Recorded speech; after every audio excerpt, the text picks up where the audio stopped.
Admiral James Walker stood at the viewport of Earth's orbital command station, staring at the ragtag collection of vessels that now constituted humanity's last line of defense. The ships, if they could even be called that, drifted in awkward formation, a mismatched assembly of outdated military vessels, converted cargo haulers, and hastily armed civilian craft. 20 years of budget cuts had reduced Earth's once proud space fleet to little more than a symbolic force. "Sir, we've received another transmission from the Meridian Fleet," Lieutenant Tom Davis said, his voice tight with tension. "They're requesting visual confirmation of our defensive capabilities." Walker sighed. "Let them look. They'll see soon enough." The Admiral knew what the aliens would observe: a pathetic collection of ships cobbled together from whatever humanity could salvage. The newest vessel in their fleet was 15 years old, and most were pushing 30. Some had been pulled from orbital junkyards, their hulls still bearing the scars of previous battles or commercial service. 3 weeks ago, deep space monitoring stations had detected the approach of the Meridian Armada. First contact had been established shortly after, and the aliens' intentions became immediately clear. They weren't explorers or diplomats. They were conquerors who had already subjugated 12 other civilizations. "Admiral, the Joint Chiefs are waiting for your assessment," Davis said, offering a tablet displaying the faces of Earth's military leadership. "Generals, admirals," Walker began, his voice steady despite the desperation of their situation. "The Meridian Force consists of approximately 200 capital ships and at least 500 support vessels. Their technology appears to be at least 2 generations beyond our most advanced systems." "And our chances?" asked General Roberts, the lines in her face deepening. Walker didn't sugarcoat it. "With our current resources, virtually none.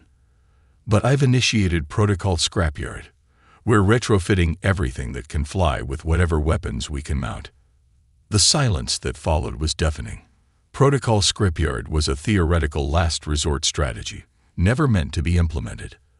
A desperate plan to arm civilian vessels in case of total military collapse.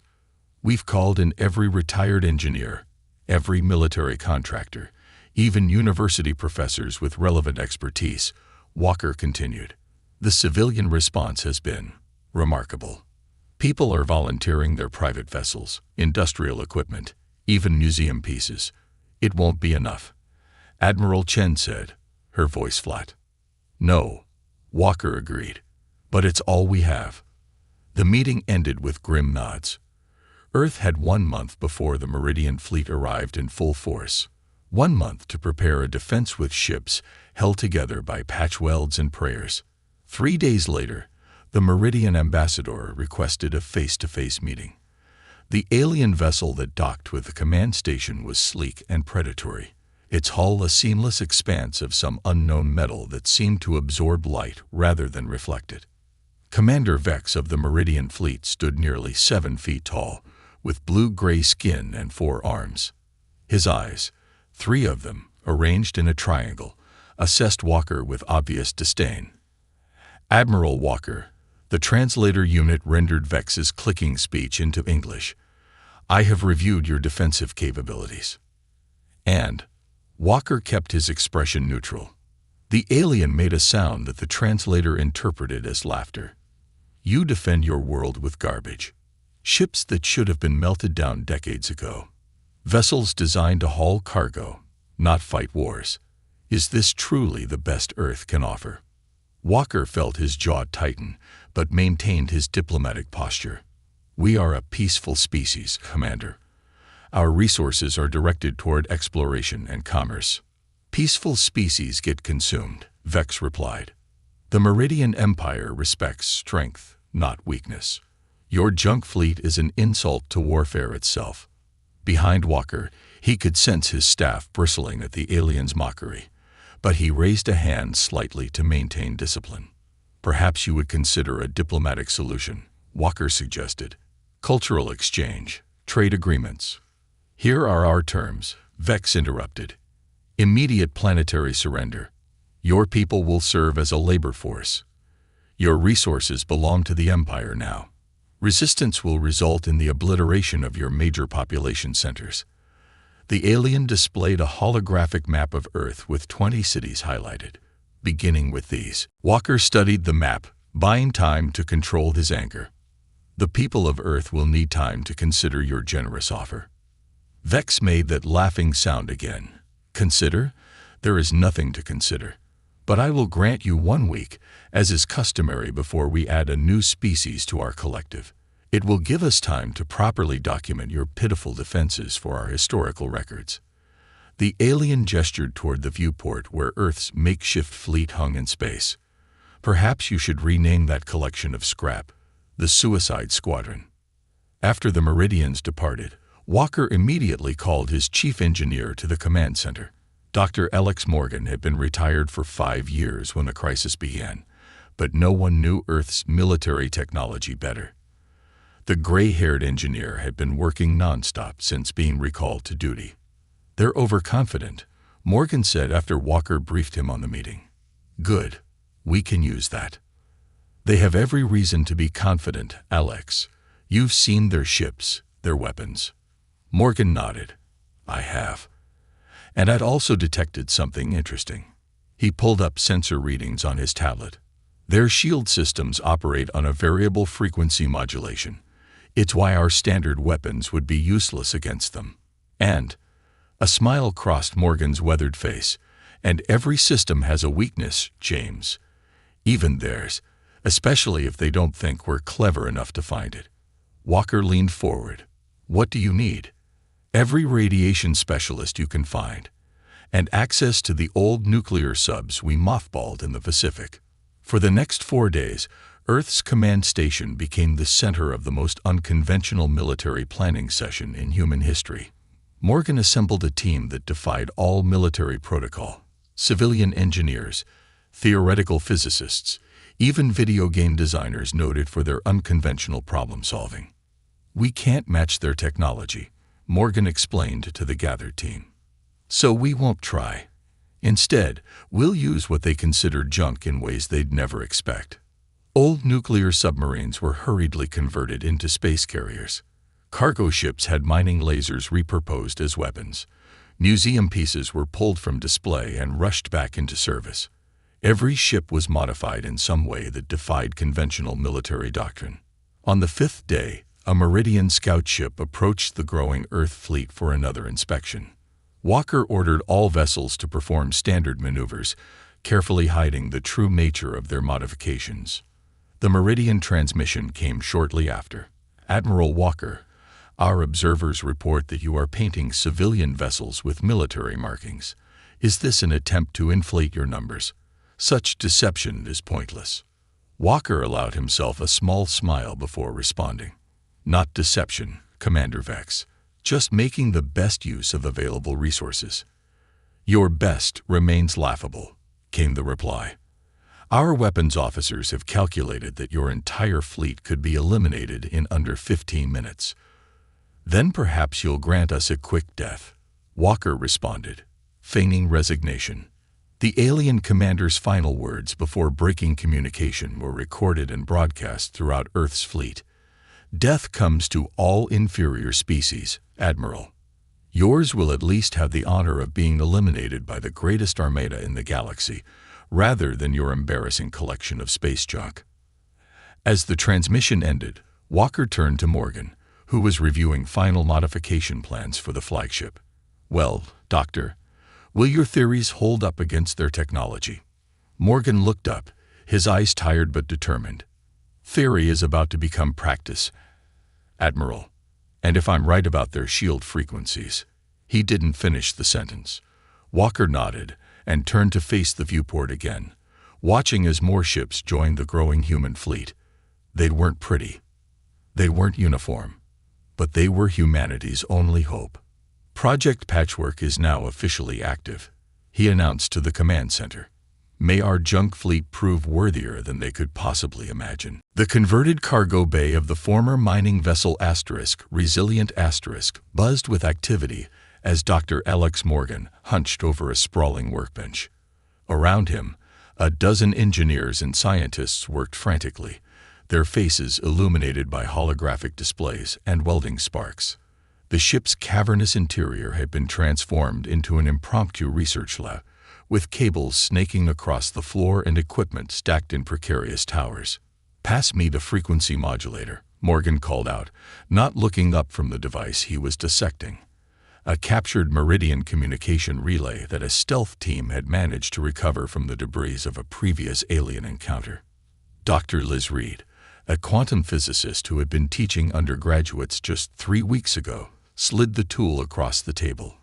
"The radiation signature is unlike anything I've seen before," she said, pointing to the readings on her tablet. "It's almost as if their shields are designed to absorb energy rather than deflect it." Morgan finished her thought. "Exactly. But look at this pattern here." He highlighted a section of the data. Every 67 seconds, there's a micro fluctuation in the frequency. It's barely detectable, but it's consistent. Reed's eyes widened as she processed the implication. A reset cycle. That would mean, for approximately 0.3 seconds, their shields are vulnerable to a specific radiation band, Morgan said, a rare smile crossing his tired face. "The Meridians are so confident in their technology that they never bothered to fix this weakness. Why would they?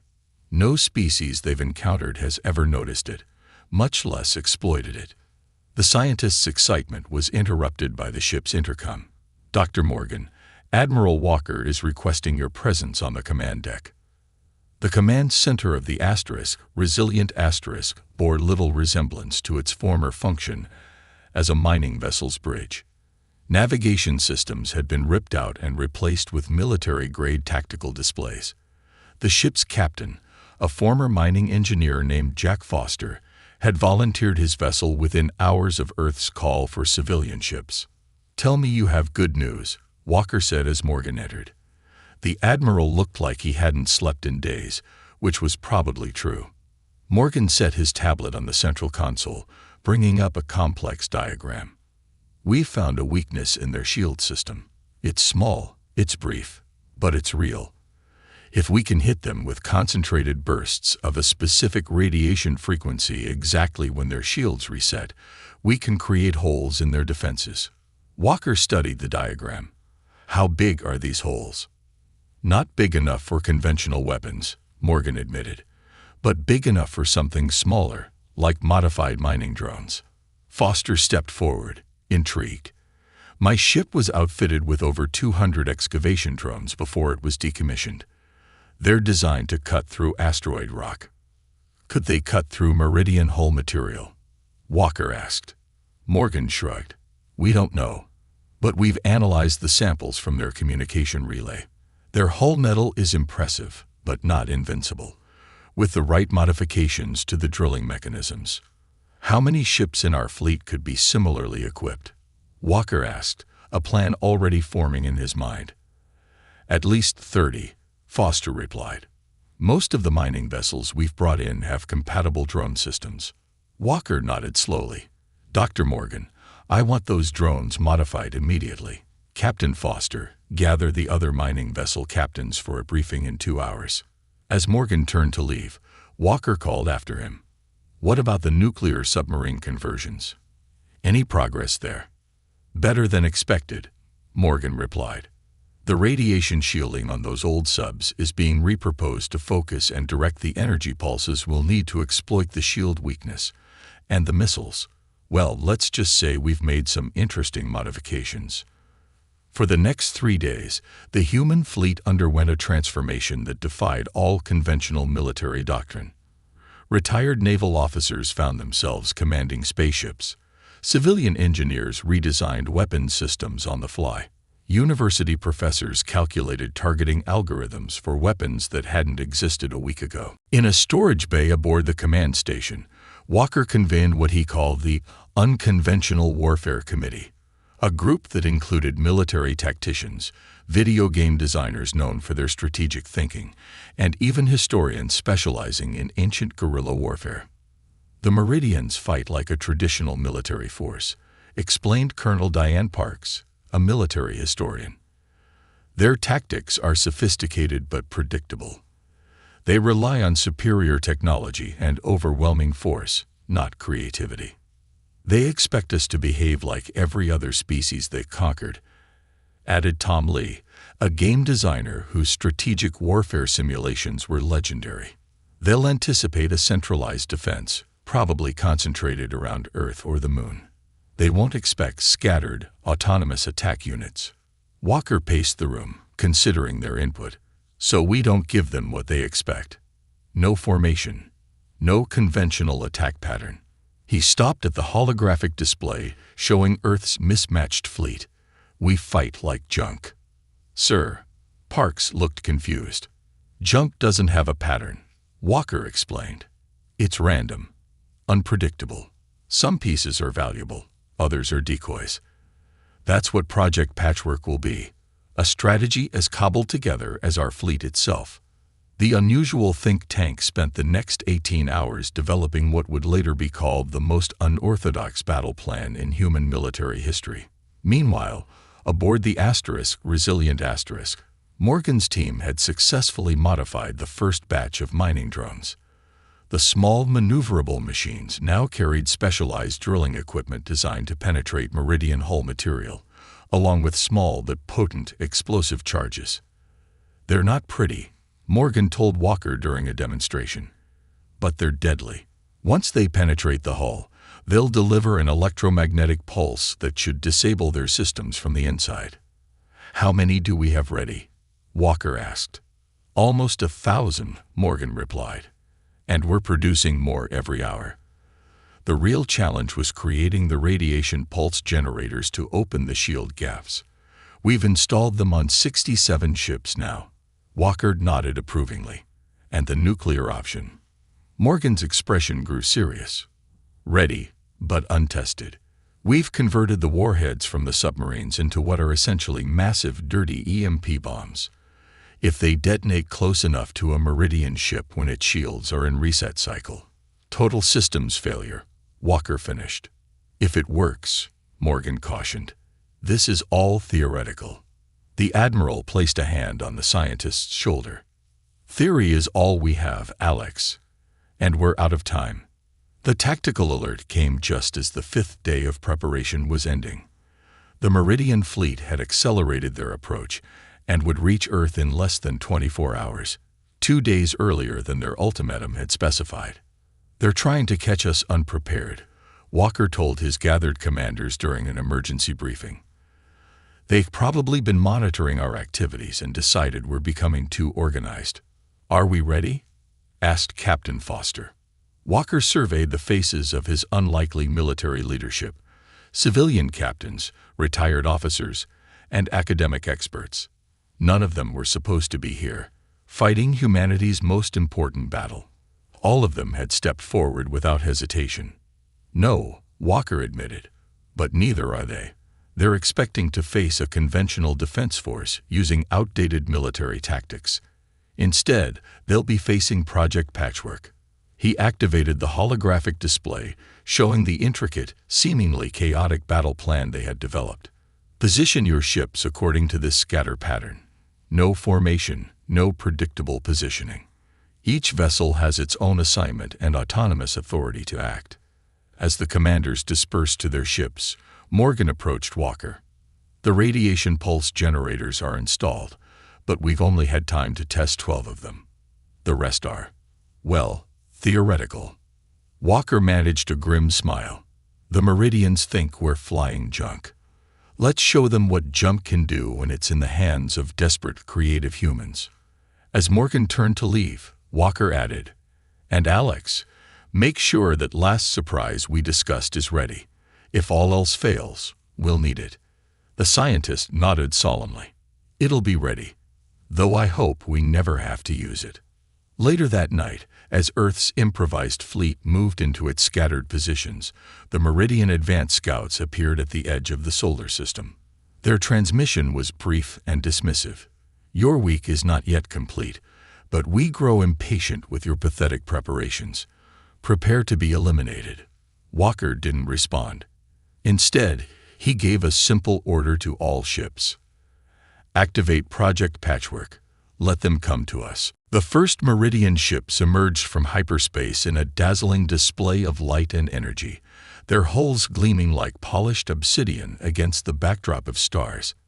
Not the entire fleet, just 50 vessels, a mere fraction of their armada, sent forward as a demonstration of force. To the aliens, this small contingent was more than enough to handle Earth's defenses. They're deploying in standard conquest formation, Lieutenant Davis reported, studying the tactical display on the command deck of Walker's flagship, the retrofitted destroyer Dauntless *. Exactly as Colonel Parks predicted. Walker nodded grimly. The Meridians had conquered enough worlds to develop a routine, a methodical approach that had never failed them. They positioned their ships in a precise arrowhead pattern, spreading out to form a wide net designed to intercept any fleeing vessels. All ships maintain radio silence, Walker ordered. Let them think we're scrambling to organize a defense. Earth's fleet remained scattered across the solar system in what appeared to be random positions, some clustered near the moon, others hiding in the shadow of Mars, many drifting seemingly abandoned near the asteroid belt. To the Meridians, it must have looked like panic, like a disorganized mess of vessels without coherent leadership. Commander Vex's transmission came right on schedule. Admiral Walker, observe the first wave of your destruction. His voice carried the same mocking tone as before. Your fleet appears even less organized than I anticipated. Have your captains begun deserting already? Walker didn't respond. Instead, he watched the tactical display as the Meridian vessels moved deeper into the solar system, their sensors sweeping for human ships. Sir, they're approaching the first trigger point, Davis said quietly. Walker keyed his secure channel. Station Alpha, stand by. What the Meridians hadn't realized was that during the previous month, humans had been busy with more than just retrofitting ships. Throughout the solar system, they had positioned what appeared to be abandoned space stations, old orbital platforms, decommissioned satellites, and research outposts. Most had been scheduled for demolition years ago, but had never been removed due to budget constraints. Now those forgotten pieces of space junk were about to serve their final purpose. Station Alpha, execute, Walker ordered. Near Jupiter's orbit, a decrepit research station that had been studying the gas giant's storms for decades suddenly powered up. Before the Meridian scouts could react, the station's newly installed energy collectors, hastily constructed from salvaged solar panels, unleashed a focused pulse of radiation directly at the lead Meridian vessel. The pulse struck precisely as the alien ship shields entered their reset cycle. For 0.3 of a second, a small section of the shield disappeared. And through that gap, 20 modified mining drones shot forward like bullets. On the Meridian vessel, alarms would be sounding as the tiny machines buried themselves into the ship's hull, their diamond-tipped drills designed for asteroid mining, now chewing through the alien metal. Seconds later, the drones detonated their EMP charges.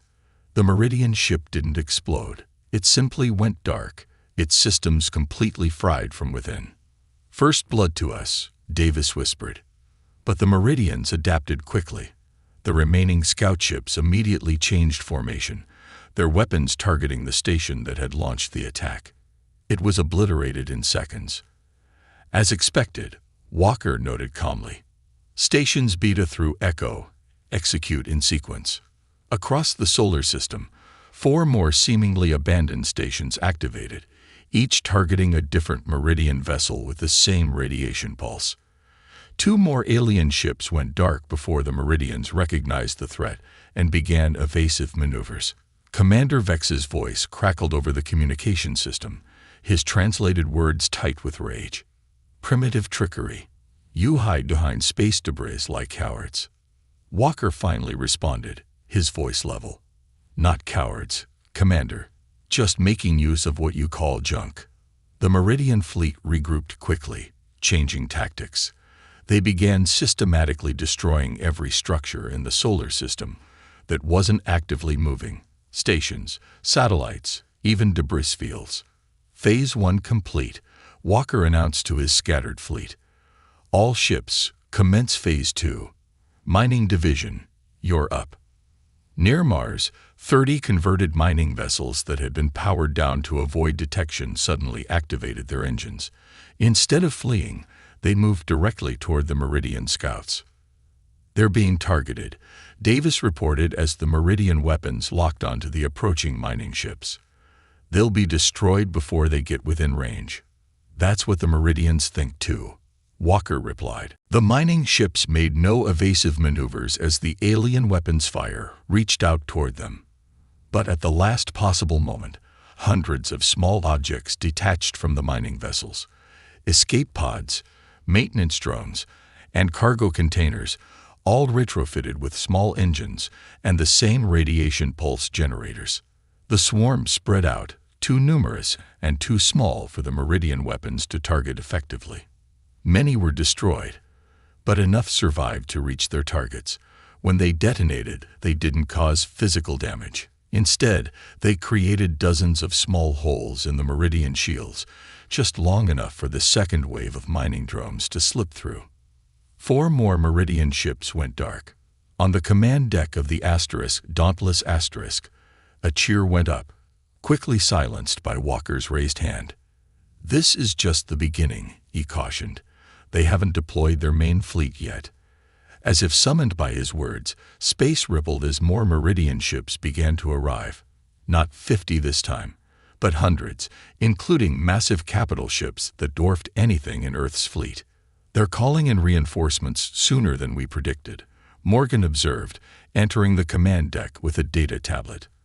Our tactics are working better than expected. Or they're taking us more seriously than we thought, Walker countered. Status of the nuclear option. Ready, Morgan confirmed, though we'll only get one shot at it. The Meridian reinforcements immediately began a systematic attack pattern, destroying anything that registered on their sensors. The human casualties began to mount as ship after ship was targeted and destroyed. We've lost the Horizon Asterisk and the Venture Asterisk, Davis reported grimly. The mining vessel Pioneer is critically damaged. Walker watched the tactical display as nearly 20 human ships were destroyed in rapid succession. All ships, execute emergency protocol. I repeat, execute emergency protocol. Throughout the solar system, Earth's vessels suddenly cut power, appearing to be disabled or destroyed. Only minimal life support systems remained active, leaving the ships drifting lifelessly among the genuine debris of battle. The Meridian attack faltered, their sensors no longer able to distinguish between destroyed ships and those playing dead. After several minutes of scanning, the alien fleet began to regroup. Commander Vex's transmission was filled with satisfaction. A clever tactic, Admiral, but ultimately futile. Your fleet is decimated. Your stations destroyed. What remains of your forces appears to have abandoned the fight. Walker allowed a small smile. An interesting assessment, Commander. Perhaps you'd like a closer look. On cue, the supposedly abandoned orbital platforms around Earth, defense stations that had been decommissioned decades ago, suddenly powered up. But instead of attacking, they simply activated powerful spotlights, illuminating hundreds of objects that had been hidden in Earth's shadow. Old satellites, decommissioned spacecraft, debris from previous space missions, all had been quietly towed into position during the past week, creating the impression of a massive debris field. What is this? Vex demanded. More junk. Not just junk, Walker replied. Trojan horses. At his command, the debris field came alive. What appeared to be broken solar panels unfolded to reveal focused radiation emitters. Derelict satellites oriented themselves toward the Meridian fleet, and at the center of it all, the pride of Earth's old space program, a massive, obsolete space telescope that had been replaced years ago, opened up to reveal something the Meridians couldn't possibly have anticipated. Target their command ship, Walker ordered. Fire when ready. The retrofitted telescope, its delicate instruments replaced with a cobbled-together energy weapon composed of parts from a dozen different technologies, fired a concentrated beam of radiation precisely calibrated to the frequency of the Meridian shield reset cycle. The beam struck the Meridian command ship just as its shields entered the vulnerable phase. For a brief moment, a large section of the shield simply vanished. Nuclear option. Deploy now. Walker commanded.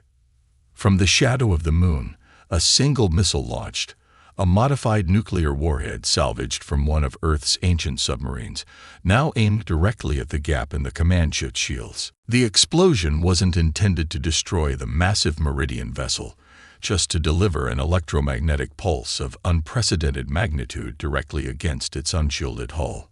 The effect was immediate and devastating. Not just the command ship, but every Meridian vessel within 1,000 kilometers suddenly lost power, their advanced systems overwhelmed by the crude but effective pulse. Multiple Meridian ships disabled, Davis reported, his voice tight with disbelief.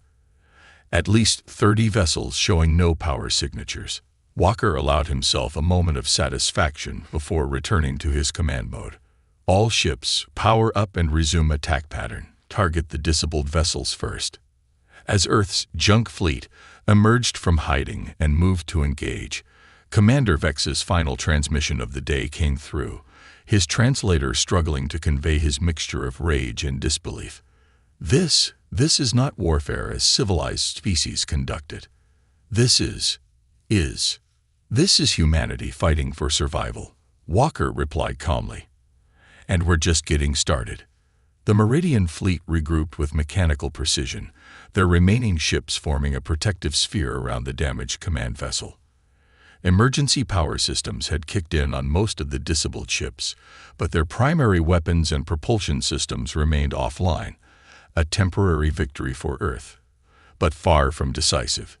They're adapting to our tactics, Davis observed, pointing to the tactical display where Meridian vessels were now emitting a fluctuating energy field. They've modified their shield frequencies. Our radiation pulses won't work the same way again. Walker had expected this. The Meridians hadn't conquered 12 worlds by being slow learners. Dr. Morgan, what's your assessment? The scientist studied the sensor readings with a frown. They're cycling their shield frequencies randomly now. No predictable pattern to exploit. He looked up at Walker. We need a new approach, and quickly. They're preparing for a counterattack. As if confirming Morgan's words, the Meridian fleet began to move, splitting into smaller battle groups. Their tactics had changed. No longer the arrogant, straightforward approach of an overwhelming force, but the cautious, methodical strategy of a military that now respected its opponent. All ships, this is Admiral Walker. The enemy is adapting. Implement contingency delta. Throughout the scattered human fleet, captains acknowledged the order. Contingency delta wasn't a refined military tactic. It was organized chaos, a plan designed by the video game strategists on Walker's Unconventional Warfare Committee. Each ship had memorized a unique set of seemingly random movements and attack patterns, creating an unpredictable defense that would be difficult to counter. On the bridge of the converted freighter Opportunity Captain Maria Bell read the order with a mixture of dread and determination. Her vessel had once transported grain between Earth and the Martian colonies. Now it carried 200 modified mining drones and a hastily installed weapons system, cobbled together from industrial cutting lasers. Helm, begin Delta sequence, she ordered. Engineering, prepare to deploy countermeasures on my mark.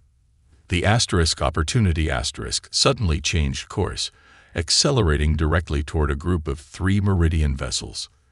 To the aliens, it must have appeared suicidal, a civilian ship charging toward military vessels many times its size and power, which was exactly what Bell wanted them to think. As the Meridian ships prepared to fire, Bell gave the order, deploy chaff.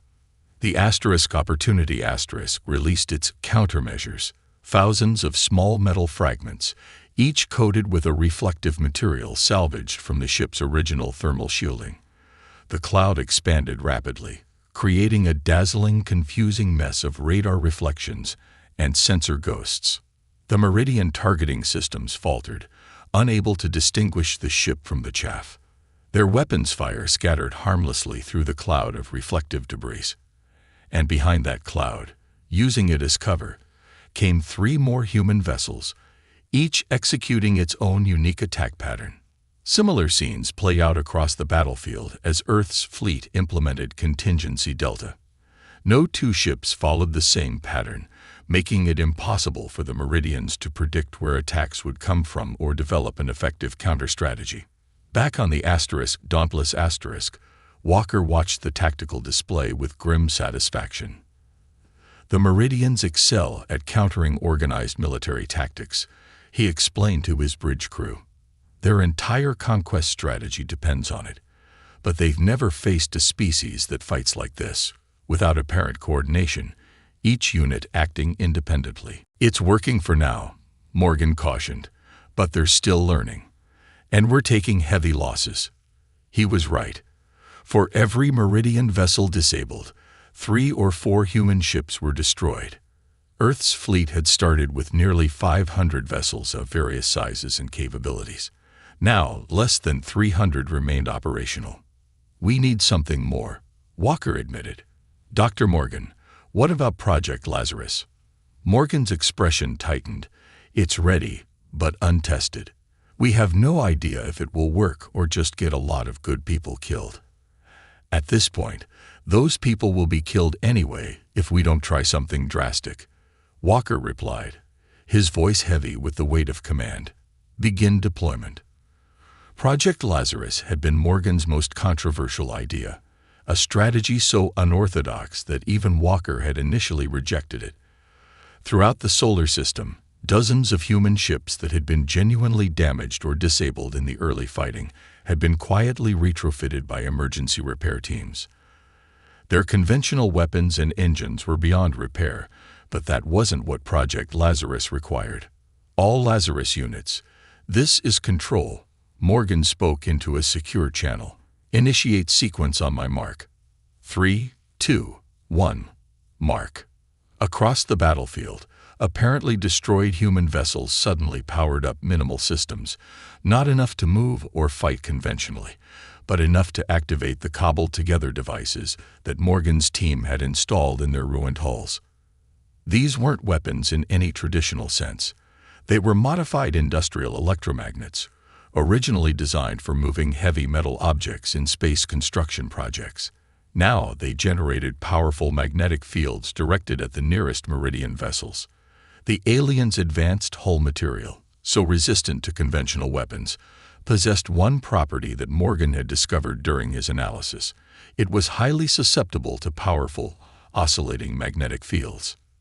The effects weren't immediately catastrophic. No explosions or dramatic failures. Instead, the Meridian ships exposed to the fields began to experience subtler problems: navigation errors, weapon malfunctions, communication disruptions. It's working, Morgan reported, watching the sensor data. The magnetic fields are creating micro-disruptions in their systems, not enough to disable them completely, but enough to throw off their precision. Walker nodded. And precision is everything to the Meridians. For a military force that relied on perfect coordination and technological superiority, even small disruptions created cascading problems. Meridian vessels began to collide with each other as their navigation systems provided faulty data. Weapons fired at incorrect targets or failed to fire at all.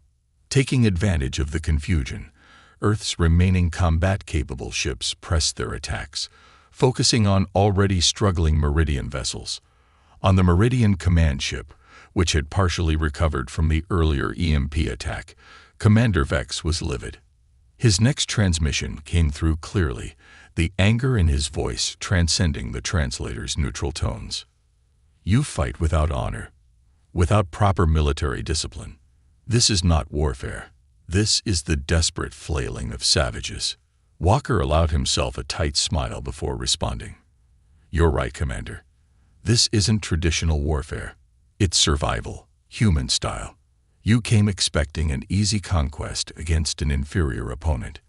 Instead, You found out what happens when a species with nothing to lose gets creative. The battle continued for hours, a chaotic melee unlike anything in recorded military history. Human ships darted between Meridian vessels, deploying makeshift weapons and impromptu tactics. The Meridians struggled to counter strategies that followed no discernible pattern or military doctrine. But despite Earth's innovations, the tide was gradually turning. Human ships were being destroyed faster than they could disable Meridian vessels. Project Lazarus had bought time, but not victory. In the command center of the Dauntless Asterisk, Walker studied the tactical display with growing concern. "We need something more," he muttered, almost to himself. Something they couldn't possibly anticipate. Dr. Morgan, who had been working frantically at a console nearby, suddenly straightened. "I might have something. But it makes our previous plans look conservative by comparison." Walker didn't hesitate. "Tell me." Morgan pulled up a schematic on the main display, a hastily designed modification to the Dauntless Asterisk itself. "We've been targeting their shields and their systems, but what if we target their entire command structure instead?" "How?"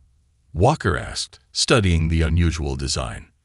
"We convert the Dauntless Asterisk into essentially one massive EMP bomb," Morgan explained. "Not just the nuclear option we used earlier, something far more powerful. We channel all power, including life support, engineering systems, everything, into one massive pulse directed at their command ship." The implications were clear. "That would mean—" "Yes," Morgan cut in. "The Dauntless Asterisk wouldn't survive. Neither would anyone on board. But if it works, it would completely disable their command structure, their communication network. Their entire fleet would be in disarray." Walker studied the scientist's face. "You're volunteering to stay on board to make it work?" Morgan nodded. "I'm the only one who fully understands the modifications required. And at this point, Admiral, what choice do we have?" Around them, the tactical display showed more human ships being destroyed every minute. Earth's defensive line was collapsing despite their innovative tactics. "There's always a choice," Walker said quietly. "But sometimes none of them are good." He straightened, his decision made. "Begin the modifications. I'll order non-essential personnel to evacuate." Morgan nodded grimly and turned to implement what might be humanity's last desperate gambit against an enemy that had never expected to face a serious challenge from Earth's collection of space junk. The evacuation of the Dauntless Asterisk proceeded with grim efficiency. Escape pods launched in carefully timed intervals, each one following a different trajectory to avoid creating an obvious pattern for Meridian targeting systems. Walker watched them go from the command deck, now staffed by a skeleton crew of volunteers who understood they would not be leaving. "Last group is away, Admiral," Davis reported, his voice steady despite knowing what lay ahead. Dr. Morgan reports the modifications are at 80% completion. Walker nodded, studying the tactical display. The battle had shifted again. The Meridians had adapted to Project Lazarus, adjusting their systems to compensate for the magnetic interference. They were now systematically destroying the disabled human vessels that had been repurposed as magnetic disruptors. "How much time do we need?" Walker asked, not taking his eyes from the display. 20 minutes minimum," Morgan replied, his hands working furiously as he rewired critical systems. "I'm rerouting the main reactor output through the communication array. It was never designed to handle this kind of power." Walker made a decision. "Lieutenant Davis, send to all remaining combat-capable ships. Operation Final Stand. Authorization Walker Alpha 7. Davis hesitated only briefly before transmitting the order. Operation Final Stand wasn't a conventional military tactic. It was a suicide mission for what remained of Earth's fleet. Every ship would launch a direct assault on the Meridian forces, drawing attention away from the Dauntless Asterisk while Morgan completed his work. Across the battlefield, the captains of Earth's remaining vessels received the order with solemn determination. They had known from the beginning that this might be a one-way mission. Now that possibility had become certainty. On the bridge of the Resilient Captain Foster addressed his crew. "You've all heard the order. Anyone who wishes to take the remaining escape pods has my permission." He paused, looking around at the faces of his crew, miners, engineers, and civilians who had volunteered to defend their planet. "No one will think less of you." Not a single crew member moved. Foster nodded, pride evident in his expression. "Helm, set course directly for the Meridian flagship. Weapons, prepare to fire everything we have. Engineering, divert all power to forward shields." Similar scenes played out on dozens of vessels throughout the solar system as Earth's makeshift fleet prepared for its final act of defiance. The Meridian command ship, still recovering from earlier damage, detected the sudden movement of the human fleet. Commander Vex, watching from his control center, misinterpreted the coordinated attack as desperation. "They commit to a final futile assault," he communicated to his fleet commanders. "Prepare to eliminate them once and for all. The human resistance ends today." The Meridian vessels formed a defensive perimeter around their command ship, their weapons charged and ready. They expected a direct frontal assault, a last, desperate charge from a defeated enemy. Instead, the human fleet split into dozens of smaller groups, each attacking from a different angle, targeting different ships with seemingly random patterns. Some charged directly at Meridian vessels, while others executed complex evasive maneuvers. A few appeared to retreat, only to circle back and attack from unexpected vectors. It was chaos by design, the culmination of Project Patchwork's unconventional warfare doctrine. Aboard the Dauntless Walker watched the battle unfold with a mixture of pride and sorrow. "Those ships won't last long," he observed quietly. "They don't need to," Morgan replied, not looking up from his work. "Just long enough." The first wave of human ships made contact with the Meridian defensive line. The Resilient charged directly at a Meridian cruiser, firing its modified mining lasers at point-blank range. The weapons barely damaged the alien vessel, but the Resilient didn't stop firing even as it collided with the larger ship. The impact breached both hulls, sending debris and bodies into the vacuum of space. Similar scenes of desperate courage played out across the battlefield. Human ships rammed Meridian vessels when their weapons failed. Crews detonated their own engines when they could get close enough to cause damage. It wasn't warfare in any conventional sense. It was sacrifice on a scale the Meridians had never encountered. 15 more minutes, Morgan announced, sweat beading on his forehead as he worked. Walker nodded, then turned to Davis. "Open a channel to Commander Vex." The lieutenant complied, and moments later, the alien commander's face appeared on the main screen. Even through the translator, his tone conveyed a mixture of frustration and grudging respect. "Your fleet dies with admirable courage, Admiral. But it dies nonetheless. You have lost." Walker kept his expression neutral. "Perhaps. But before this ends, I'm offering you one last chance to withdraw from our solar system." Vex made the clicking sound that the translator interpreted as laughter. "You offer us nothing. Your planet will be ours within hours. You might take Earth," Walker conceded, "but at what cost? How many more ships are you willing to lose? How will you explain to your superiors that conquering one supposedly primitive world cost you half your armada?" For the first time, uncertainty flickered across the alien commander's features. The Meridian Empire hadn't maintained its dominance by accepting Pyrrhic victories. Walker pressed his advantage. "Your mission was to add another obedient species to your empire. Instead, you found a species that would rather die than surrender. What value is a radioactive wasteland populated by the survivors of a species that will never stop fighting you?" Before Vex could respond, a junior officer interrupted, speaking urgently in the Meridian language. The commander's 3 eyes widened as he received the report. "Your ships are deliberately colliding with ours," Vex accused. "This is not warfare. This is madness. This is humanity," Walker replied simply. "And we're full of surprises." He cut the transmission and turned to Morgan. "Status. 5 more minutes. the scientist replied, his hands working with frantic precision. The power coupling is barely holding. Around them, the ship groaned as systems were pushed beyond their design limits. Lights flickered, and warning alarms blared from multiple stations. "We may not have 5 minutes," Davis warned, pointing to the tactical display.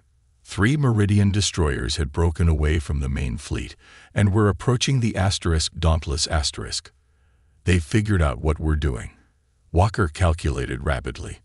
The Dauntless * had minimal weapons remaining, certainly not enough to fend off 3 Meridian warships.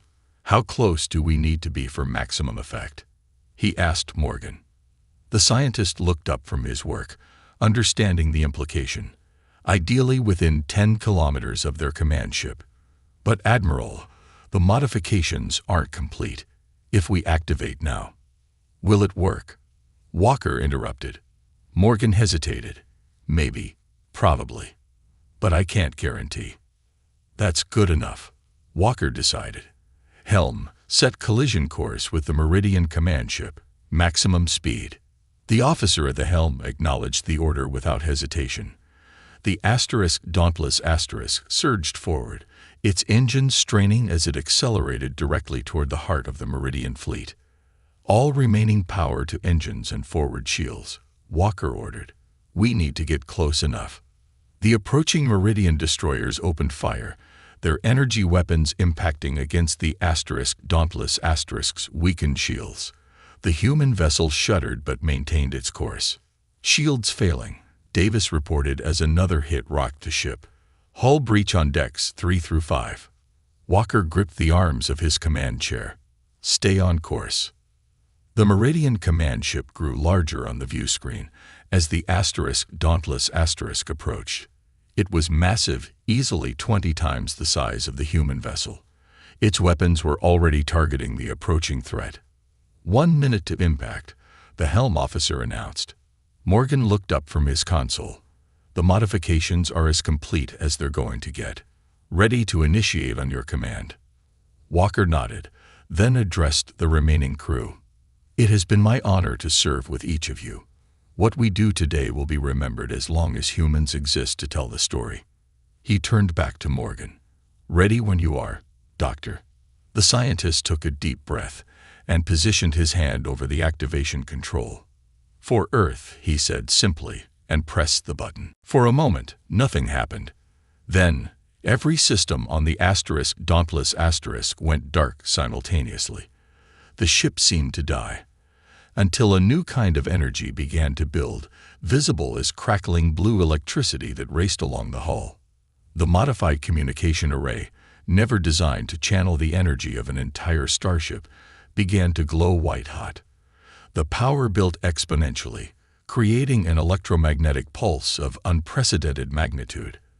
Directed straight at the approaching Meridian command ship, the pulse struck just as the Dauntless * began to break apart under the strain of its own weapon.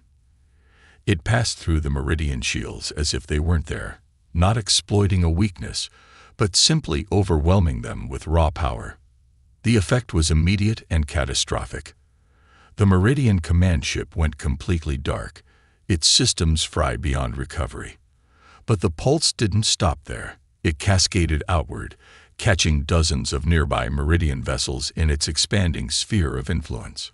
One by one, the pride of the Meridian fleet went silent, disabled by a weapon born of human desperation and ingenuity. The Dauntless * itself didn't survive to witness its success. The tremendous energy release tore the ship apart, its fragments scattering among the disabled Meridian vessels. Throughout the solar system, both human and Meridian crews watched in awe as nearly a third of the alien fleet suddenly went dark. For several minutes, an eerie silence fell across all communication channels. Then, from the few surviving human vessels, a transmission went out to the remaining Meridian ships. It came from Captain Maria Bell of the Opportunity *, now the highest-ranking officer left in Earth's Defense Force. "Meridian Fleet, this is Acting Commander Bell of Earth Defense. Your command ship is destroyed. Your fleet is in disarray. We offer you this choice. Withdraw from our solar system immediately, or we will activate more weapons like the one you just witnessed. The next pulse is already being prepared. You have 10 minutes to begin retreat." It was a bluff. Earth had no more super weapons to deploy. But the Meridians had no way to know that. All they knew was that a supposedly primitive species had just destroyed their command ship and disabled a significant portion of their fleet using technology they couldn't understand or counter. After 9 tense minutes, the remaining Meridian ships began to move. Not toward Earth, but away. First a few, then dozens, then the entire remaining fleet. Within an hour, long-range sensors confirmed that the Meridian Armada was leaving the solar system. 3 days later, a single Meridian vessel returned. Not a warship, but a diplomatic craft. It carried a message from the Meridian Empire. Earth would be classified as a high-risk, restricted engagement world. In diplomatic terms, it meant the Meridians had decided Earth wasn't worth the cost of conquering. In the aftermath, as humanity began to rebuild its defenses, the story of Admiral Walker, Dr. Morgan, and the junk fleet that saved Earth spread throughout the planet. Monuments were built using pieces of the salvaged ships that had fought so valiantly. Schools taught children about Project Patchwork and the unconventional thinking that had turned apparent weakness into strength. And in space, Earth began construction of a new defense fleet, one that incorporated both advanced technology and the lessons learned from necessity. The new ships didn't hide their improvised nature. They celebrated it, proudly displaying their patchwork design as a reminder that humans would always find a way to survive, no matter the odds. The Meridians and other spacefaring species learned an important lesson. Never underestimate a species willing to turn junk into weapons and disadvantage into opportunity.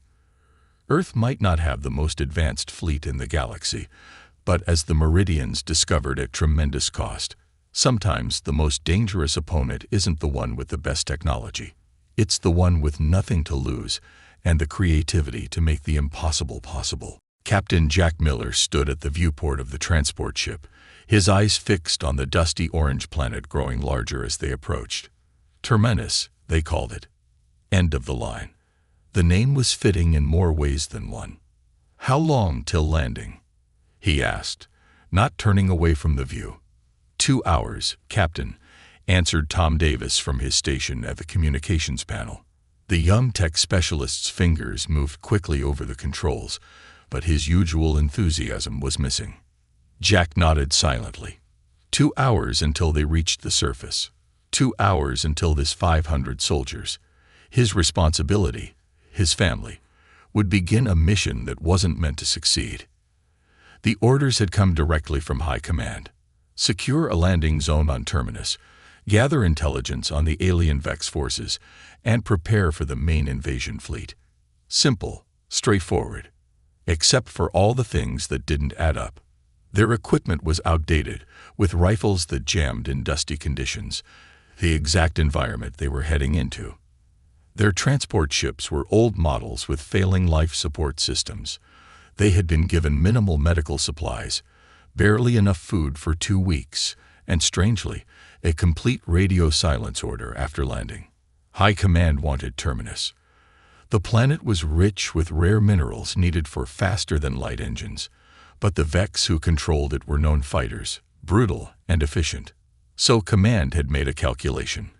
Why risk valuable troops and equipment when you could send in a sacrificial force first? Jack moved away from the viewport and walked through the main hold where his soldiers prepared for landing. He saw the truth in their eyes. They knew what this was. Not a mission, a suicide run. Sergeant Anna Reed looked up from checking her rifle as Jack approached. Her face was hard, but her eyes showed understanding. "Everyone knows, don't they?" Jack asked quietly. "Yes, sir. Hard to miss when they give us broken equipment and 2 weeks of rations for a 3-month mission." Anna had never been one to sugarcoat things. It's why Jack had made her his second in command. Gather the officers in the planning room. 10 minutes. As Jack walked away, he felt the weight of command heavier than ever before. High Command had betrayed them, but he wouldn't betray his people. He had spent the 3-week journey to Terminus forming a different kind of plan. In the small planning room, Jack faced his 4 top officers. Sergeant Anna Reeves stood with arms crossed, her battle-scarred face serious as always. Tom Davis, barely 25 but the best tech specialist in the division, nervously tapped his fingers on the table. Lisa Jones, their chief medic, sat quietly, her medical bag, too empty of supplies, at her feet, and Mark Wilson, tactical officer with 15 years of experience, studied the planet maps with a frown. "I'll get straight to the point," Jack began. "This mission is designed to fail. We're being sent in blind, under-equipped, and without proper support. Command wants information on Vex defenses, and they're using us to get it." Nobody looked surprised. They had all figured it out already. "Standard procedure would be to follow orders and die trying," Jack continued. "I'm proposing something different." He touched a control, and a holographic map of their landing zone appeared. "Our official orders are to establish a forward base here and begin reconnaissance missions. If we do that, the Vex will wipe us out within days. Command knows this. They're expecting it. They'll collect data on Vex weapon capabilities from our defeat and send the main force in better prepared." Mark Wilson nodded grimly. "Classic sacrificial play. I've seen it before, just never from our own side." "So what are we doing instead, Captain?" Lisa asked, her medical training making her value life above all else. Jack smiled for the first time in weeks. "We're going to disappear." Over the next hour, he outlined his plan. They would make their initial landing as ordered, but instead of establishing the designated base, they would split into small, mobile units. They would abandon their trackers, effectively vanishing from Command's monitoring systems. "Won't that be seen as desertion?" Tom asked, worried. "Technically, yes," Jack admitted. "But we're already written off as dead. We're going to use that to our advantage." The plan was risky, but it played to human strengths: adaptability, creativity, and the will to survive against all odds. Each squad would have specific objectives: securing better weapons, finding sustainable food and water sources, learning Vex patrol patterns, and most importantly, gathering actual intelligence rather than just serving as target practice. "One more thing," Jack said as they finished. "I need to be clear. I'm not ordering any of you to do this. This goes against direct commands. Anyone who wants to follow the original orders can do so without judgment." Anna snorted. "With all due respect, sir, Command didn't give us much choice. They sent us to die. I'd rather live to spite them." The others nodded in agreement. "Then it's settled," Jack said. "Operation Cockroach begins after landing." "Cockroach, sir?" Tom asked, raising an eyebrow. Jack smiled grimly. "Because we're going to survive when everything says we shouldn't." As the meeting ended, Mark stayed behind. "The troops will follow you, Jack. But what's the end game here? Even if we survive longer than expected, we're still stranded on a hostile planet." Jack nodded. It was the question he'd been asking himself since discovering the truth about their mission. First, we survive. Then we learn about the enemy. And then, he paused, the full weight of what he was planning settling on him. Then we find a way to win on our terms, not Command's. 2 hours later, they entered Terminus's atmosphere. The descent was rough, the old transport ships shaking violently as they pushed through thick dust clouds. Warning lights flashed across control panels. Over the comms, Jack could hear the other transports reporting system failures.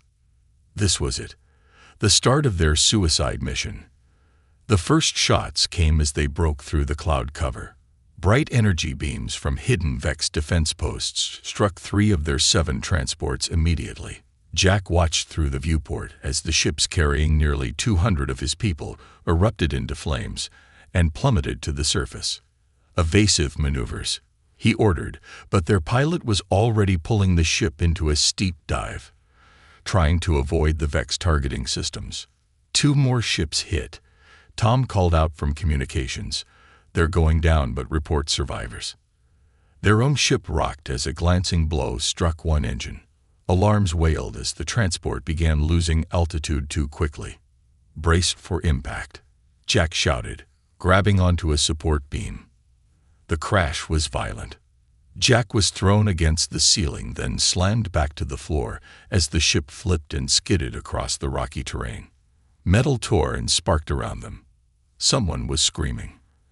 Emergency lights flickered on, casting the interior in a dull red glow.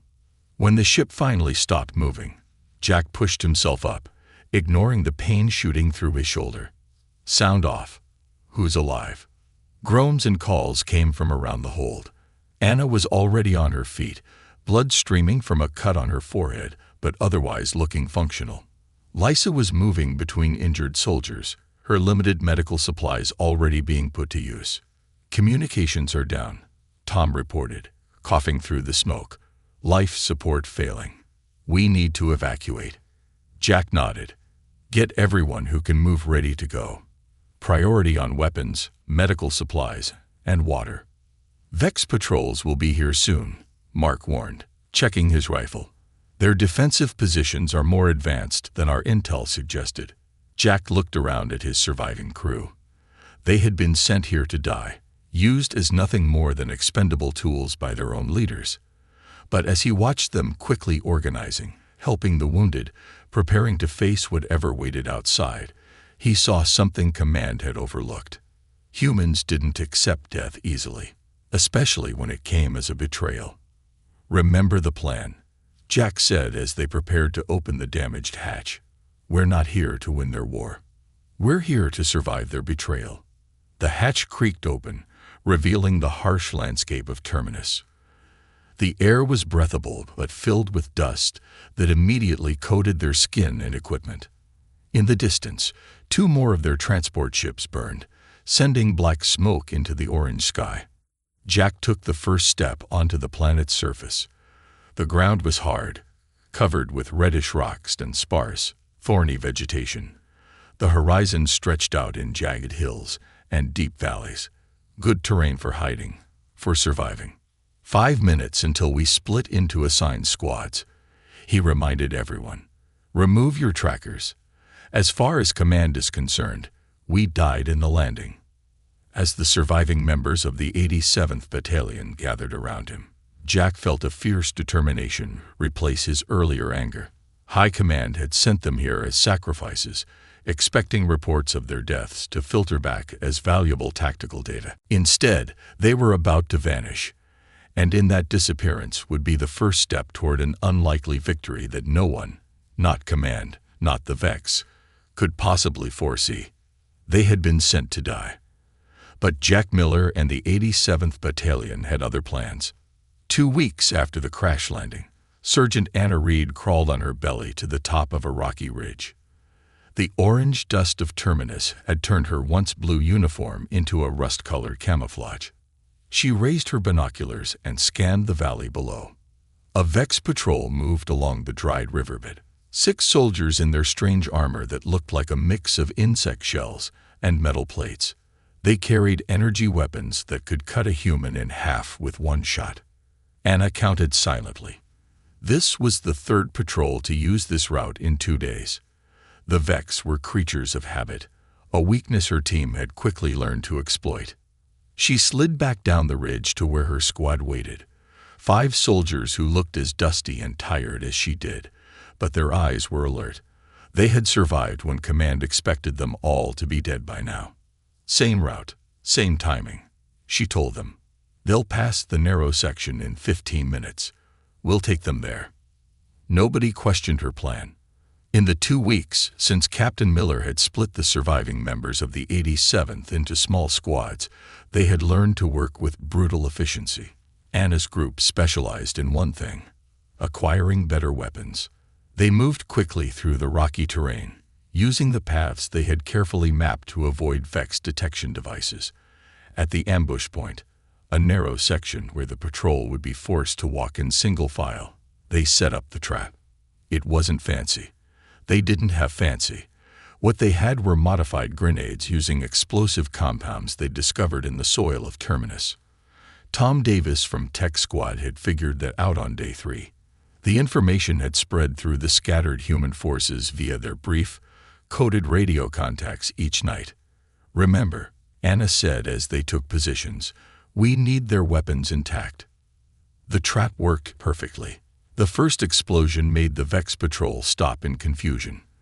The second drove them into cover exactly where Anna wanted them. Her squad attacked from 3 sides, using the few working human rifles they had, aiming carefully for the weak spots in Vex armor they had identified through previous encounters.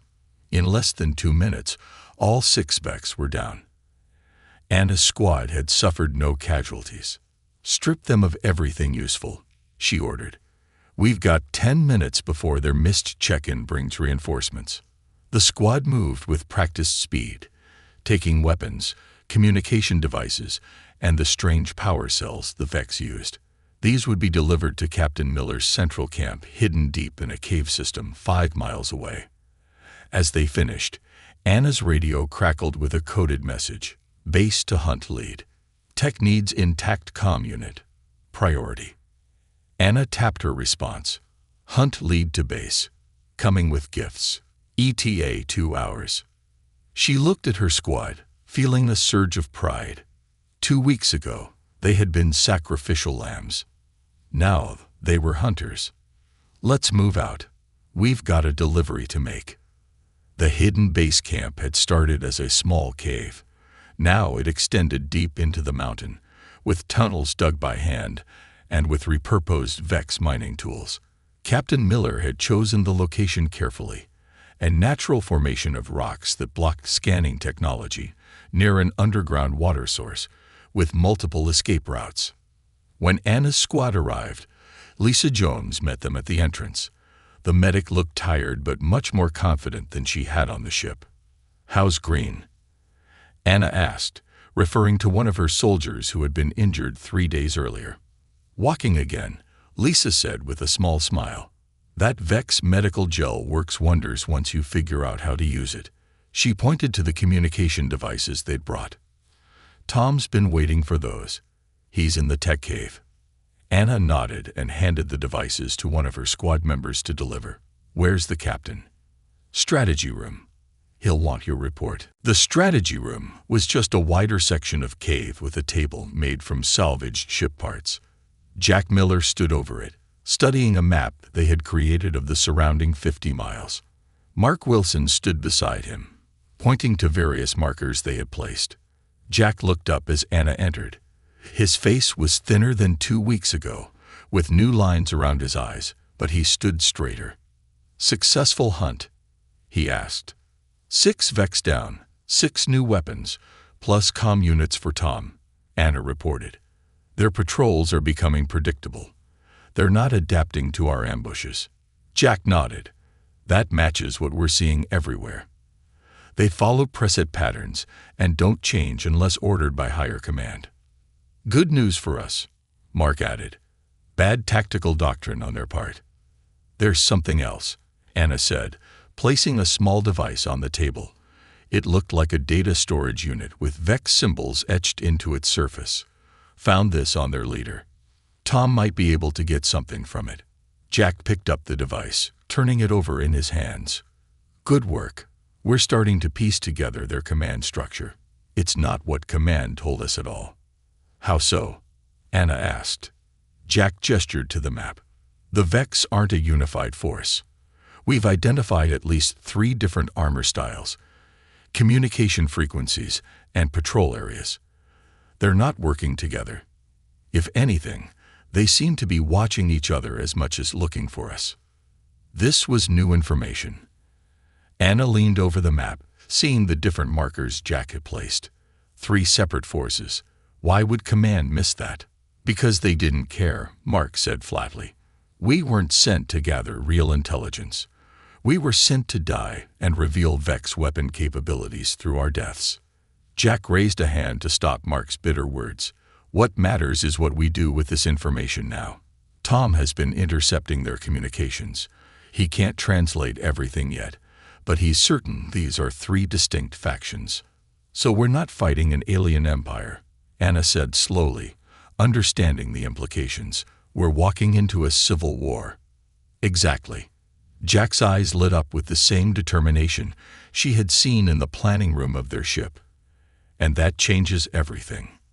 Their conversation was interrupted as Tom Davis rushed into the room, excitement clear on his face despite his exhaustion. "Captain, you need to see this," he said, holding up a tablet showing strange symbols that kept changing. "I got into their communication network. These aren't just separate factions. They're actively working against each other. And the smallest group, the ones with the blue markings on their armor, they're losing." Jack looked at the information, then back at the map. "How confident are you in the translation?" "Confident enough," Tom said.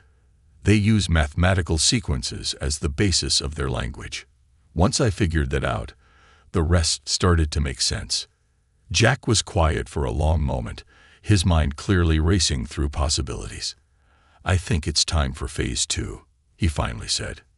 Anna raised an eyebrow. "We have a Phase 2. I thought the plan was just to survive as long as possible." "The plan," Jack said, a slow smile forming, "is to turn their expectation of our death into our greatest weapon." He moved several markers on the map, creating a new pattern. "The weakest Vex faction is the one most likely to consider working with us. Common enemies make for strange allies." Anna stared at him. "You want to make a deal with the Vex, the aliens we've been killing?" "I want to contact one faction, yes. The technical specialists with blue markings. Tom says they're losing the Civil War, and they seem less aggressive toward us already. They've never initiated attacks on our squads." The room fell silent as they considered this radical idea. Working with any Vex seemed impossible just 2 weeks ago. But they had learned more about their enemy in 14 days of guerrilla warfare than Command had discovered in years of distant observation. "It's risky," Mark finally said, "but no riskier than what we're already doing." Anna looked at the map, then at Jack. "So instead of just surviving, we're changing the game completely." Jack nodded. "Command sent us here to die for their war. I say we live and create our own peace." As his words settled over them, Anna felt something she hadn't expected to find on this mission. Hope. Not just for survival, but for something that might actually matter. They had been sent as sacrifices, but on this dusty orange planet, they were becoming something else entirely. The architects of their own destiny. Captain Jack Miller stood at the edge of the meeting place, a flat expanse of rock surrounded by tall stone formations that blocked most scanning technology. The wind blew dust across his boots as he waited, his hand never far from his weapon, a Vex energy rifle taken from one of their first successful ambushes. "This is crazy," Mark whispered beside him. "We should have more backup." "More humans would make them nervous," Jack replied.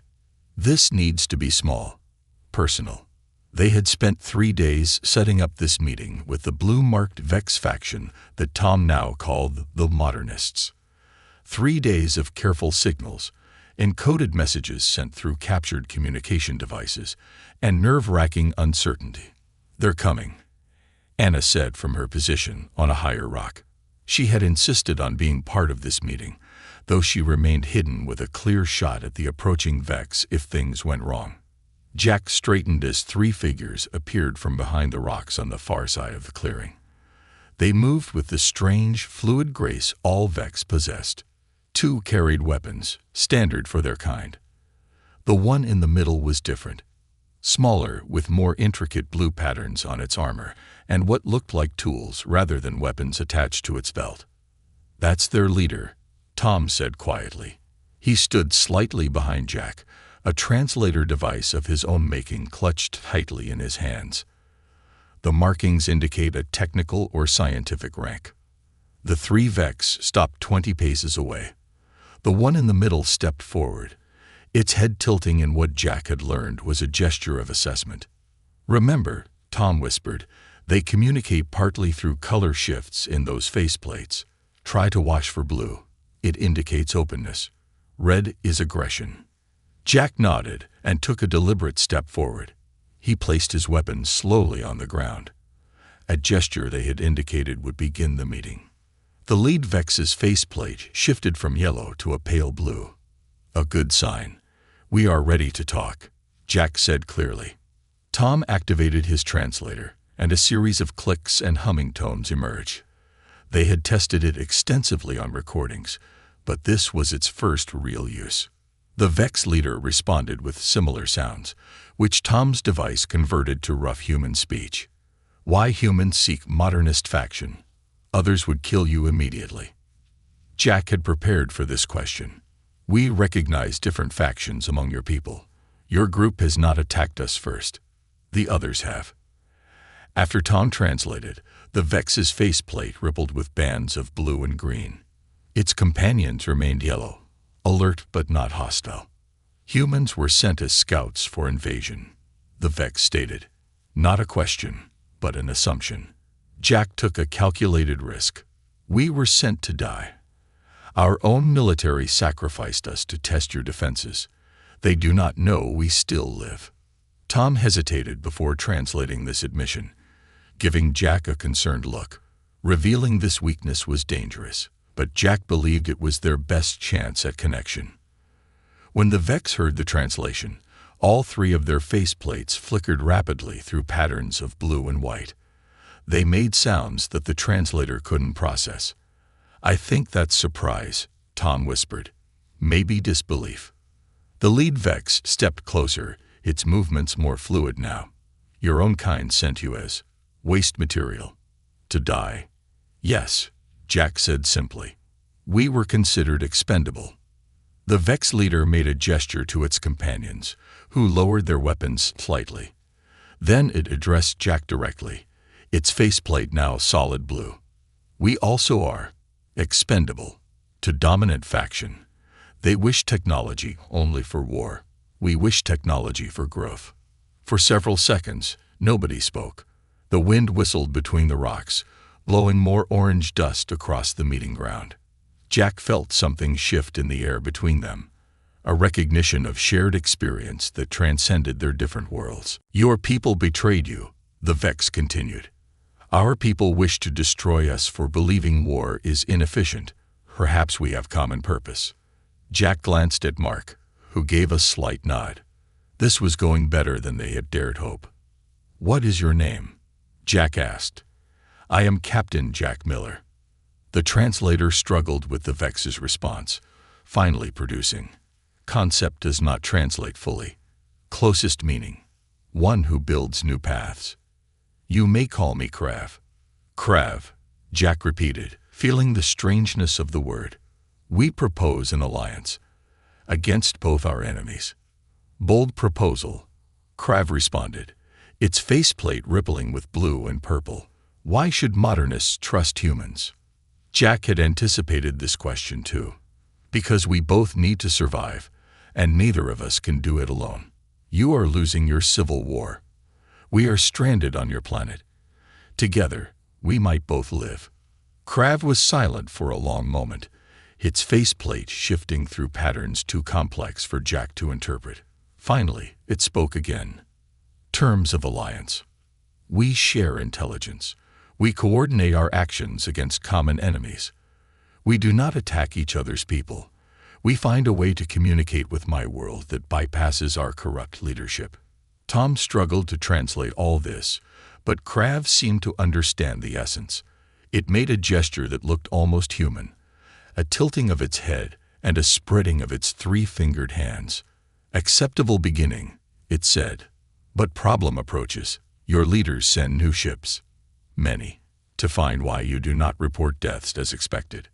Jack felt his heart rate increase. "How do you know this?" "We monitor all orbital signals. Fleet approaches. 7 cycles until arrival." Tom looked at Jack with wide eyes. 7 cycles is about 2 weeks in our time. Mark cursed under his breath. "Command is sending a cleanup crew. They noticed we're still alive." Jack's mind raced through possibilities. A human fleet arriving would complicate everything. They would expect to find the 87th Battalion either dead or following original orders. Instead, they would find survivors working with one Vex faction against others. It would look like treason. But it also created an opportunity. "Krav," Jack said carefully, "the fleet coming is not our ally. They expect us dead. They will attack us as well as you if they discover the truth." Krav's faceplate flashed with rapid patterns. "Then we share enemies in space and on ground. Dominant Vex faction prepares large attack on our main facility in 6 cycles. We're caught between 2 forces that want us dead," Mark muttered. But Jack was already seeing a different picture. He looked at Krav with new intensity. "Or we have 2 enemies who don't know about each other. 2 forces that we can prepare for because we know they're coming." Krav's faceplate settled into a steady blue glow. "You suggest strategy of misdirection. Make enemies face each other instead of us." Jack nodded slowly. "Exactly. We feed your dominant faction information about the human fleet. We send misinformation to our command about Vex positions. Set a trap." Anna called down from her hidden position, unable to contain herself any longer. Krav looked up at her voice but did not seem alarmed by the discovery of another human. Its faceplate shifted to a pattern of blue and green that Tom's notes identified as indicating interest or approval. "Dangerous strategy," Krav said. "Complex timing. Many variables. But if it works," Jack replied, "both our peoples get a chance at something neither of our leaders wanted to give us. Survival," Krav said. Jack smiled slightly. "More than survival. Victory. On our own terms." The wind picked up around them, swirling dust into small tornadoes that danced across the meeting ground. Human and Vex stood facing each other, 2 supposed enemies finding unexpected common ground on a planet meant to be their grave. "We will need detailed plans," Krav finally said. "My technical team must meet with yours. Much work in little time." Jack nodded and picked up his weapon slowly, holstering it rather than holding it ready, a gesture of trust. "Tom will coordinate with your team. We start immediately." As they prepared to return to their respective bases, Krav made one final statement. "Your leaders were wrong to consider you waste material, Captain Jack Miller. Perhaps mine were too." Jack watched the 3 Vex depart, feeling the weight of what they had just started. They had been sent to die in a war. Instead, they might have just taken the first steps toward peace. Either way, nothing would be the same again. The human fleet appeared in the Terminus system exactly when Krav had predicted. 7 massive warships dropping out of faster-than-light travel, their weapons systems powering up immediately. From the hidden observation post in Terminus's largest moon, Jack watched through the enhanced telescope they had built using combined human and Vex technology. "Flagship identified," Tom said beside him, his eyes fixed on the scanner. "The Determined. Admiral Robert Green commanding." Jack nodded grimly. Green is known for following orders to the letter. He won't question command's intentions. They had prepared for this moment over the past 2 weeks. Working day and night alongside Krav and the modernist Vex, they had created an elaborate web of misinformation, false signals, and carefully placed evidence. Like a complex game of chess, they had positioned all the pieces. Now it was time to see if their gamble would work. "Transmission ready?" Jack asked. Tom nodded, holding up the communication device they had modified. "Ready to broadcast on official military channels. They'll think it's coming from scattered survivors of the 87th following original orders." The message they would send was carefully crafted. Reports of massive Vex forces gathered in the asteroid belt surrounding Terminus, damaged but still functioning emergency beacons, and coordinates that would lead Admiral Green's fleet directly into the path of the dominant Vex faction's main armada. "Send it," Jack ordered. Tom activated the device.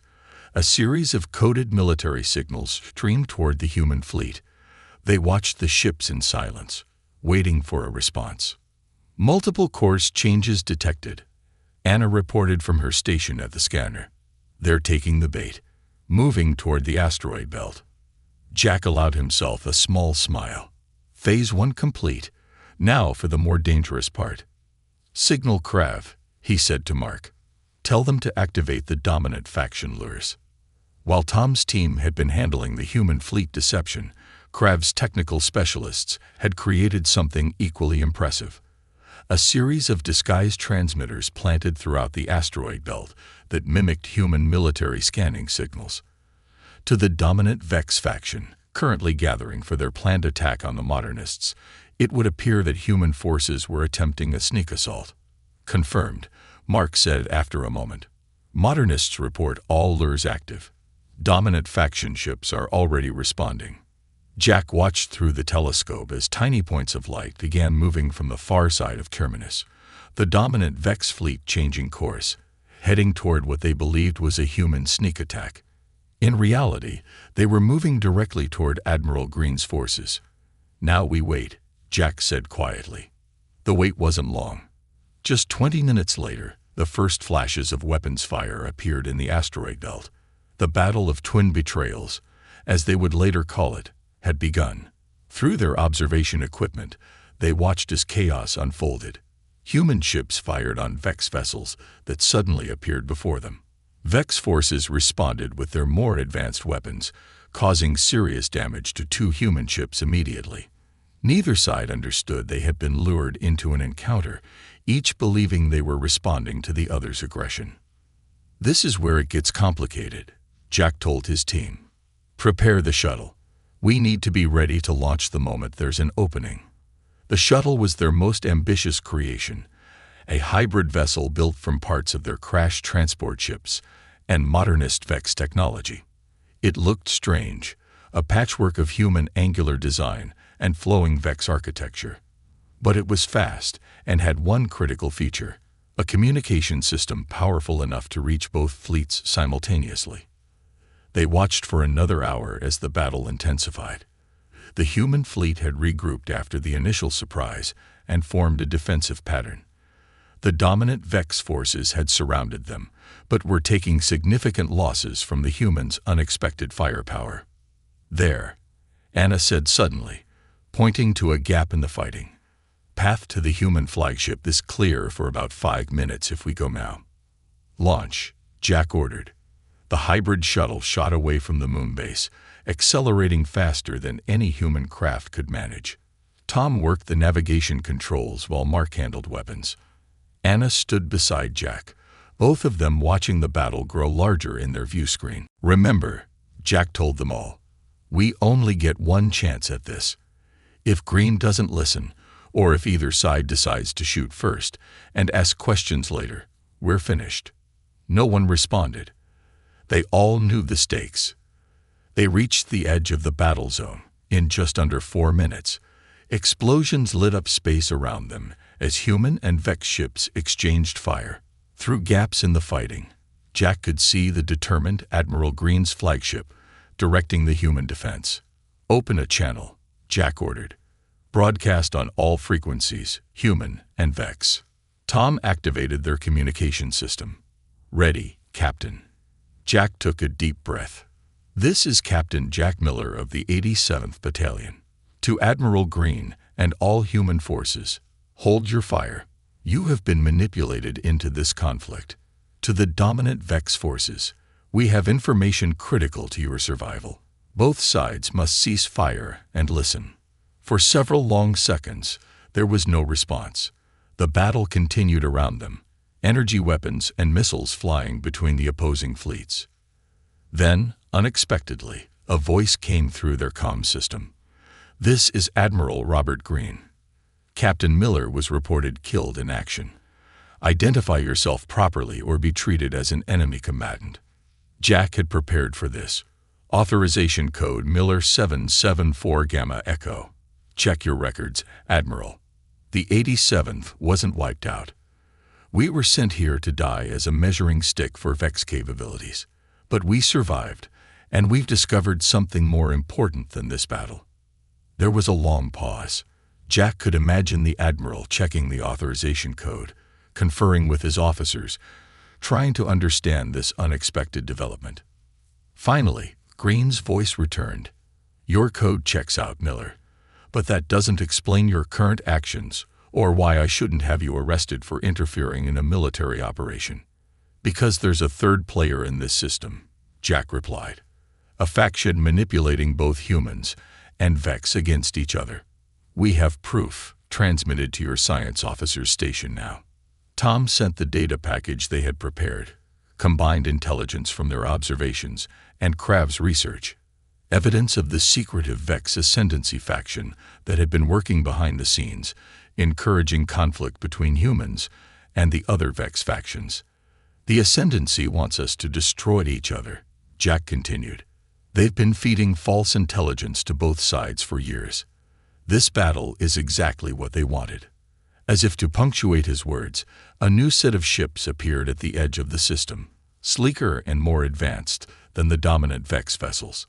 The true enemy revealing itself. "Admiral," Jack said urgently, "those ships belong to the faction we've identified as the Ascendancy. They're here to clean up whatever's left after we've weakened each other. We need to stop fighting each other right now." There was no immediate response from Green, but Jack could see changes in the human fleet's formation. They were shifting to face the new threat. Similarly, the dominant Vex forces had begun to regroup. Then a new voice joined the channel, the distinctive tones of Krav, translated through their system. "Dominant Command, this is Technical Chief Krav of the Modernist faction. The human captain speaks truth. Ascendancy has deceived all. Evidence transmitted to your systems now. They are the true enemy of all Vex kinds." For several tense minutes, nothing seemed to change. The human and dominant Vex fleets maintained their positions, still partially engaged with each other, while watching the approaching Ascendancy ships. Then Admiral Green's voice returned. "Captain Miller, I don't know how you've survived, or what you've been doing on that planet, but your evidence is compelling. I'm ordering a temporary ceasefire with dominant Vex forces. Get to my ship. We need to talk. Quickly." Jack looked at his team, seeing hope and disbelief mingled on their faces. They had done the impossible, stopped a battle between sworn enemies and revealed the true threat. "We're on our way, Admiral," Jack replied. "And I'm bringing someone you should meet." As their shuttle changed course toward the Determined, Krav's vessel emerged from hiding to join them. Together, human and Vex, they approached the flagship of the human fleet. The battle of twin betrayals hadn't ended in mutual destruction as planned by the Ascendancy. Instead, it had created the first true alliance between species who had been manipulated into hating each other. The real fight was just beginning. But for the first time, they would face it together. The combined fleet of human and Vex ships approached Terminus with weapons ready. From the bridge of the Determined, Jack watched the dusty orange planet grow larger on the view screen. It looked different from this perspective, less like a prison, and more like a battlefield waiting to happen. "Strange days," Admiral Green said, standing beside him. The Admiral was a tall man with gray hair and eyes that had seen too many battles. "A week ago, I was ordered to finish what we thought was a failed mission. Now I'm working with aliens we've been fighting for years." Jack nodded. "The Ascendancy has been playing us against each other for a long time. They wanted us to weaken each other while they prepared their real invasion." On the other side of the bridge stood Krav and two other modernist Vex. Their presence on a human warship would have been unthinkable before. Now they were valued allies. Even more surprising was the dominant Vex commander, General Tark, who had reluctantly joined their alliance after seeing the evidence of Ascendancy manipulation. "Scans show heavy Ascendancy activity around their main fortress," Tom reported from his station. After proving his technical skills, he had been given temporary access to the flagship's systems. "They're bringing in reinforcements through some kind of portal technology." Admiral Green frowned. "They know we're coming." "Of course they know," Krav said through its translator. "They have observed us making peace. This disrupts their long plan.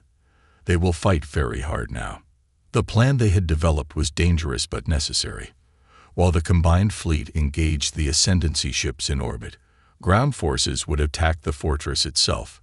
Jack and the surviving members of the 87th Battalion would lead the assault alongside modernist and dominant Vex forces. Their goal: reached the central command chamber where the Ascendancy controlled its operations.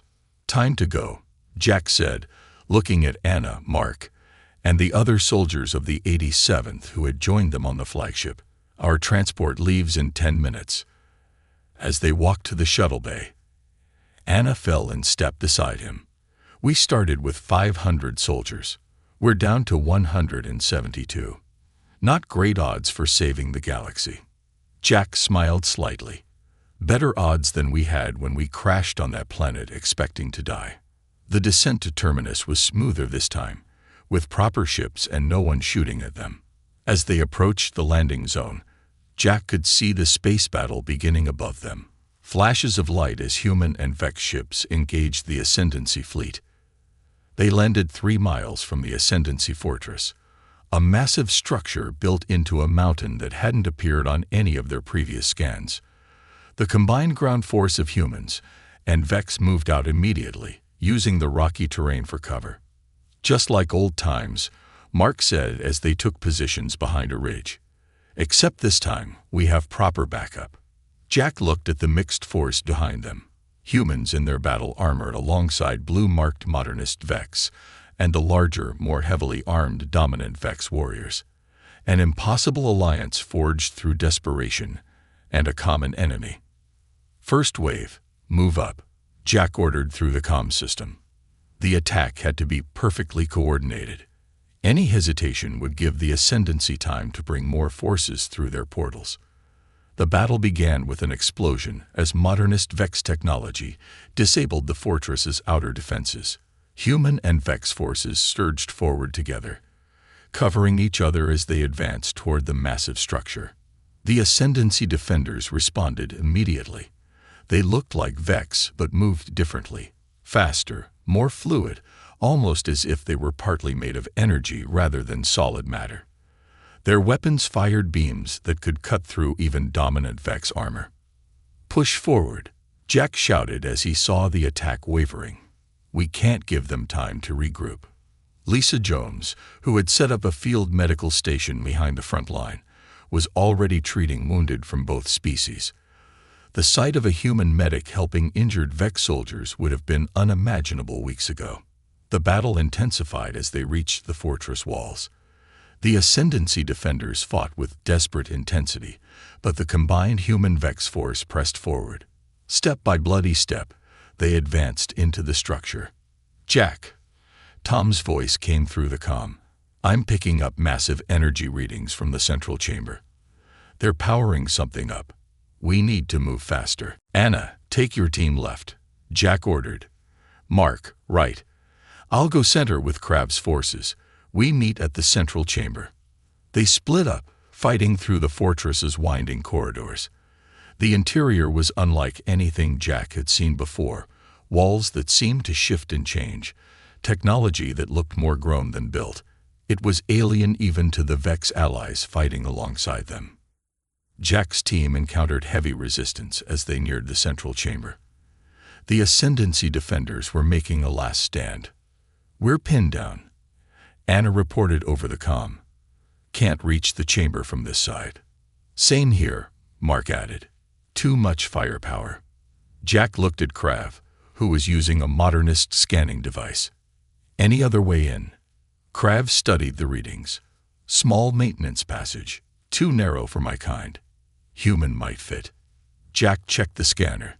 The passage was tight but possible. "I'll go. Cover me." Before anyone could argue, Jack slipped into the narrow tunnel. It was barely wide enough for his shoulders, forcing him to crawl through darkness toward a faint light ahead. He could hear the battle raging behind him, growing more distant as he moved deeper into the fortress. The passage ended at a small vent overlooking the central chamber. What Jack saw through it made his blood run cold. The chamber was enormous, filled with technology beyond his understanding. At its center stood a glowing column of energy that pulsed with a sickly light. Around it, dozens of containment units held what looked like suspended bodies, some human, some Vex, some of species Jack had never seen before. 3 Ascendancy leaders stood at control panels, their forms shifting between solid and energy as they worked. They were preparing something. The energy column was growing brighter, the pulse faster. Jack forced the vent open and dropped into the chamber. The Ascendancy leaders turned toward him, their faces, if they could be called faces, showing no surprise. "Human," one said in a voice that seemed to come from everywhere at once. "You are too late. The assimilation has begun." Jack raised his weapon, but before he could fire, the leader gestured. Invisible force lifted Jack off his feet and pulled him toward the center of the room. "Your mind will join our collection," the leader continued, "as will those of all who resist. We do not destroy. We absorb. We improve." As Jack struggled against the force holding him, he understood the true horror of the Ascendancy. They weren't just conquerors. They were collectors, harvesting the consciousness of other species to add to their composite intelligence. "Why?" Jack managed to ask as he was pulled closer to the energy column. "Evolution requires the best of all," the leader replied. "Your species has adaptability. Vex have technical knowledge. Others have different qualities. Together in our collective, perfection is possible." Jack felt his consciousness starting to blur as he neared the column. In desperate defiance, he activated the emergency beacon on his suit, a signal to both his team and the fleet above. "You mistake unity for slavery," he gasped. "Real alliance comes from choice, not force." As if in answer to his words, explosions rocked the chamber.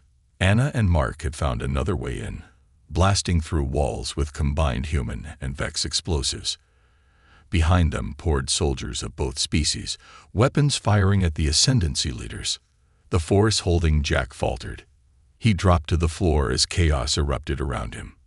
Through the haze of battle, he saw Krav enter, carrying a device they had built together. A virus designed to separate the artificial neural connections the Ascendancy used to maintain their composite consciousness. "The terminal," Jack shouted, pointing to the main control panel. Krav moved with surprising speed for its bulky form, dodging energy blasts from the Ascendancy leaders. It reached the terminal and connected their device. For a moment, nothing happened. Then the energy column began to flicker.